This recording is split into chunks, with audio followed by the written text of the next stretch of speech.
역대상 8장 말씀입니다. 역대상 8장은 베냐민 지파의 족보를 기록하고 있습니다. 베냐민 지파는 앞서에서도 잠깐 나왔는데 여기서 또 다시 또 거듭 자세하게 나오고 있습니다. 그래서 지금 이 4장에서 2장에서 8장까지 12지파의 족보들이 쭉 이어지고 있는데, 특별히 세 지파에 대해서는 한 장 이상에 걸쳐서 자세하게 나오고 있죠. 12지파 가운데 그 지파가 이제 유다 지파, 그리고 레위 지파, 그리고 오늘 우리가 보고 있는 베냐민 지파입니다. 유다 지파는 나름 이 지금 유다 족속 해서 여기 다윗이 그 혈통으로 나온 것이고 예수님의 혈통이고 해서 역대상 저자 에스라가 이렇게 유다 쪽에 정통성이 남유다에게 있기 때문에 그 강조한 것은 이해가 가죠. 또 레위 지파도 하나님의 성전에서 또 제사를 드리고 하나님의 일을 하는 또 그런 사람들인지라 레위 지파도 그렇게 하는 것도 이해가 가요. 그런데 하필 베냐민 지파는 왜 이렇게 또 중요하게 여김을 받는가 하는 것입니다.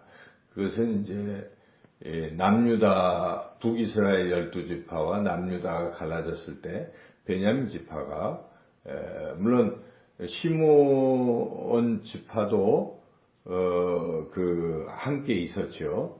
그래서 여기도 중시가 되긴 했지만 더 많은 사람은 이제 베냐민 지파가 유다 지파와 함께 했습니다. 두 지파가 남쪽에. 그렇기 때문에 지금 베냐민 지파가 이렇게 중요하게 여김받고 있는 것이죠.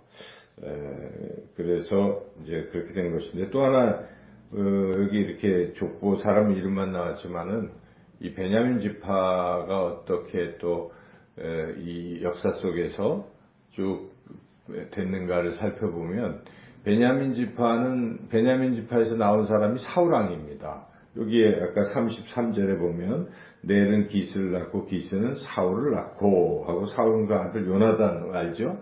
이렇게 지금 사울이 베냐민 지파에 속했다는 우리가 알 수가 있는데, 그래서 사실은 사울 때 베냐민 지파가 이렇게 크게 성장을 했지만 또 사울 왕이 죽으면서 또 역으로 베냐민 지파는 상당히 또 줄어든 것도 사실이죠.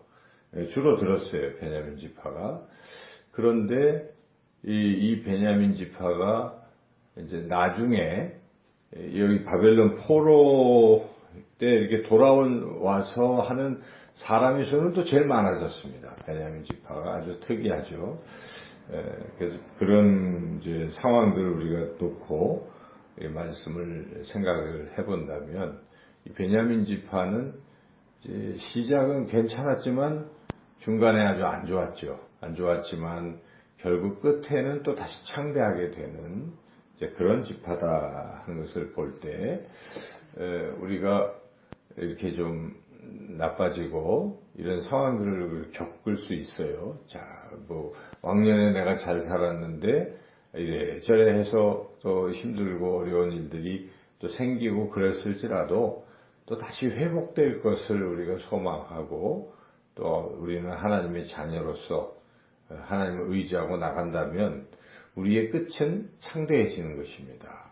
원래 예수님 믿는다는 것은 부활이잖아요. 기독교는 십자가만 있는 것이 아니라 십자가와 부활이 있기 때문에 결국 그 끝에 부활, 영생, 그래서 끝이 항상 좋은 게 기독교입니다. 최종적으로 우리는 가장 창백해 되는 그런 하나님의 자녀들이기 때문에 항상 우리에게는 소망이 있는 것이고, 그리고 흔들리지 말고 끝까지 또 저 천성을 향해 우리가 소망을 가지고 나아가야 되겠고, 이 땅에서도 하나님의 자녀들이기 때문에 하나님께서 반드시 회복시켜 주신다는 그런 믿음을 가지고 나가야 될 줄로 믿습니다.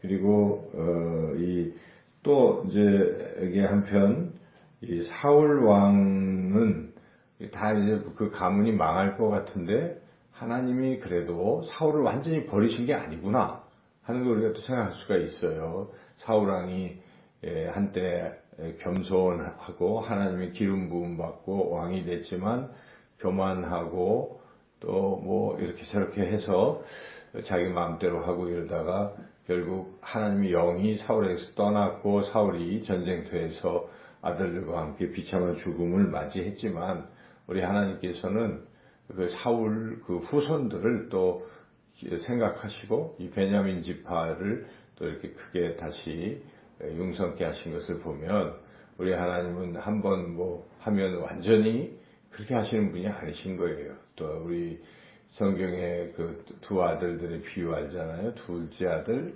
탕자를 결국은 그 아버지께서 기다리시다가 용서하시는 것처럼 하나님의 마음은 우리를 항상 사랑하신다는 것을 우리가 잊으면 안 됩니다. 신앙의 핵심은 내가 비록 부족하고 연약하고 또 잘못했고 할지라도 하나님은 여전히 우리를 사랑하신다는 그 전제예요. 그래서 아무리 우리가 어려운 상황이 있어도 그래도 내가 갈 곳은 하나님 품이구나. 하나님은 나를 받아주신다. 사람은 나를 배신하고 부모도 나를 버리고 뭐 그런 시편 기자의 그런 탄식도 있지만은 그렇지만 하나님은 나를 버리시지 않는다 하는 이것이 우리 또 신앙의 핵심입니다. 하나님은 우리를 끝까지 인도하실 것이다. 그래서 어떤 분들은 막 자기가 죄를 많이 짓고 또 자기 상황이 어려워지고 하면 하나님이 날 버리신 거 아니야? 이런 생각을 하는 분들도 간혹 있어요. 믿음이 있는 분들도 상황이 너무 어려워지면 그런 절망에도 빠지는데 그래서는 안 된다는 것입니다. 아무리 어려워도 하나님은 날 버리시지 아니하시고 하나님은 날 붙드신다 하는 것을 오늘 이 사울의 그 가문이 다시 최종적으로 융성해진 것을 보시고 여러분이 그러한 믿음을 가지고 오늘도 좋으신 하나님을 의지하시고 나아가시는 복된 하루의 삶이 되시기를 주님의 이름으로 축원합니다.